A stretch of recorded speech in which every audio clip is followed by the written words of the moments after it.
Hello everyone, welcome back to my YouTube channel મમ્મીની મોજ ચેનલમાં આપ સૌનું સ્વાગત છે। તો આજે આપણે બનાવવાના છીએ સરગવાનું શાક।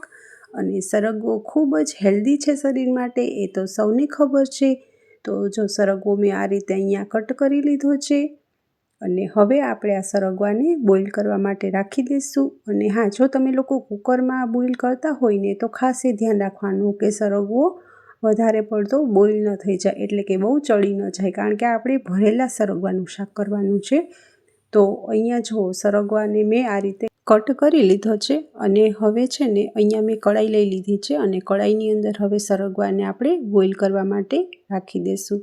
તો એમાં મેં થોડુંક પાણી એડ કરી દીધું છે અને હવે ઢાંકીને એ બોઇલ થાય સરગવો ત્યાં સુધીમાં હવે આપણે બનાવી લઈશું। અહીંયા મેં લઈ લીધું છે ડુંગળી અને ટમેટાં, એ બંનેને હવે હું અહીંયા કટ કરી અને પછી હવે સાથે મેં લઈ લીધું છે આમાં લસણ, અને હવે આ ત્રણેય વસ્તુની આપણે ગ્રેવી બનાવી નાખશું। તો અહીંયા મિક્સરમાં મેં ગ્રેવી બનાવી નાખી છે અને પછી અહીંયા જો રાખી દીધું છે મેં કડાઈમાં તેલ ગરમ થવા માટે અને એની અંદર રાઈ જીરું નાખી દીધું છે અને હવે જે આ ગ્રેવી છે એનો આપણે વઘાર કરી નાખશું।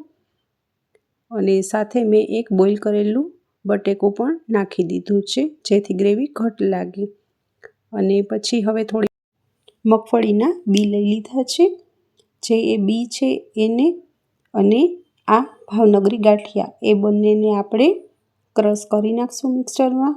અને ક્રશ થઈ જાય એટલે પછી એની અંદર આપણે જે નોર્મલી બધા શાકના મસાલા હોય છે, હળદર, લાલ મરચું, મીઠું, ગરમ મસાલો, એ બધું આમાં એડ કરી મિક્સ કરી અને પછી આ રીતે અહીંયા સરગવો ભરી લેવાનો, જે સરગવો બોઇલ કરેલો છે એને।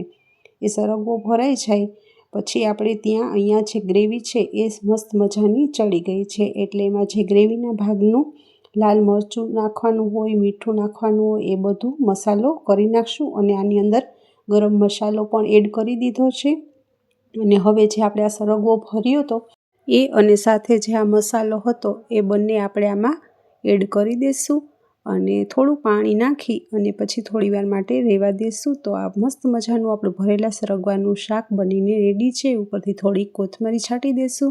તો મારી આ રેસીપી તમને લોકોને કેવી લાગી? જો ગમી હોય તો મારી ચેનલને લાઈક, શેર અને સબસ્ક્રાઈબ કરી દેજો। Thanks for watching.